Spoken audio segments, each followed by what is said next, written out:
और नया पढ़ने से पहले आप पुराना रिवीजन ज़रूर कर लें। जब भी आप नया पढ़ने चलें, नया चैप्टर पढ़ने चलें, तो आप पुराना वाला जो उससे पहले वाला चैप्टर है उसको एक बार ज़रूर रिवाइज़ कर लें। इससे क्या होगा।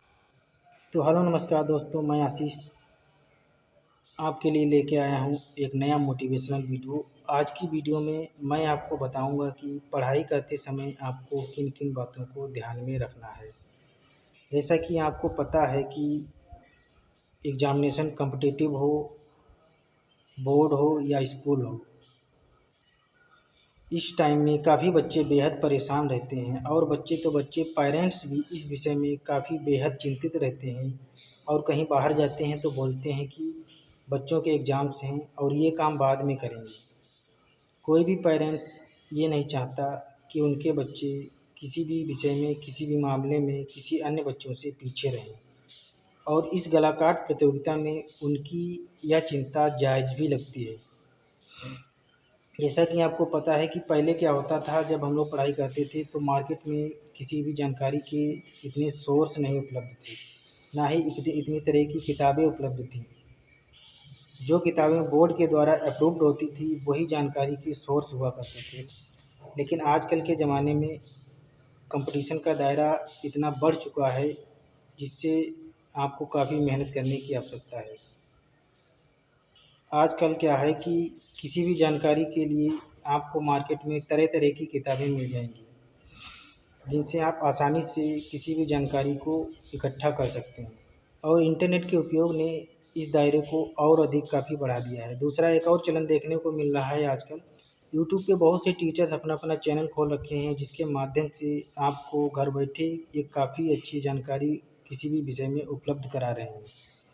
तो चलिए जानने की कोशिश करते हैं उन बातों को जिनको आपको पढ़ाई करते समय ध्यान रखना। जो आपको पढ़ाई करने के लिए आपको एक पैटर्न तैयार करना होता है, क्योंकि हर बच्चे का अपने पढ़ाई करने का एक अलग तरीका होता है। कुछ बच्चे क्या होते हैं कि किसी भी चीज़ को एक बार में पढ़ के और आसानी से याद कर लेते हैं, तो वहीं पे कुछ बच्चे होते हैं जो किसी भी चीज़ को बार बार पढ़ते हैं तब जा कर के याद कर पाते हैं।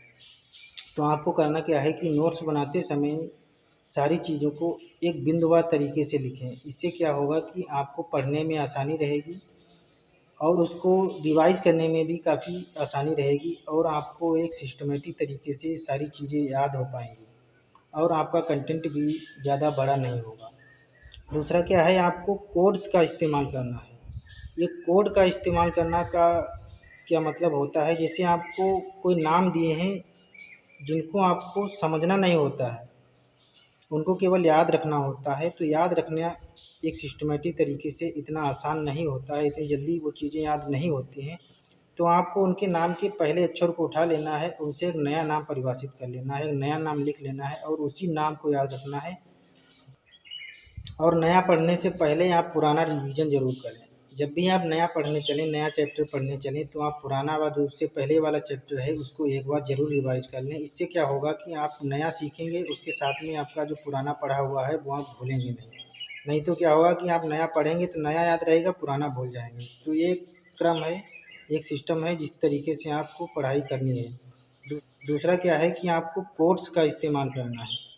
बहुत सी चीज़ें ऐसी होती हैं जो आपको समझना नहीं होता है, बल्कि केवल याद करना होता है और उसको पॉइंट वाइज़ एक क्रमवार तरीके से याद रखना होता है। तो इसके लिए क्या होता है कि आप किसी किसी कोई भी जो क्रमवार आपको याद करना है, उसके पहले अक्षर को उठा करके एक नया नाम परिभाषित कर सकते हैं, उस नाम को याद रख सकते हैं, जिससे आपको क्या होगा, लिखते समय उसी नाम से आप पूरा क्रमवार तरीके से लिख सकें।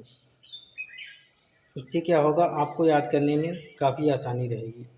और आपको ध्यान रखना है कि पढ़ाई करते समय आपको सोशली थोड़ा कम रहना है, यानी आपको इंटरनेट, फेसबुक, व्हाट्सएप इन सब का बहुत कम इस्तेमाल करना है और इंटरनेट का उपयोग आपको केवल अपने पढ़ाई से संबंधित जानकारी इकट्ठी करने के लिए करना है।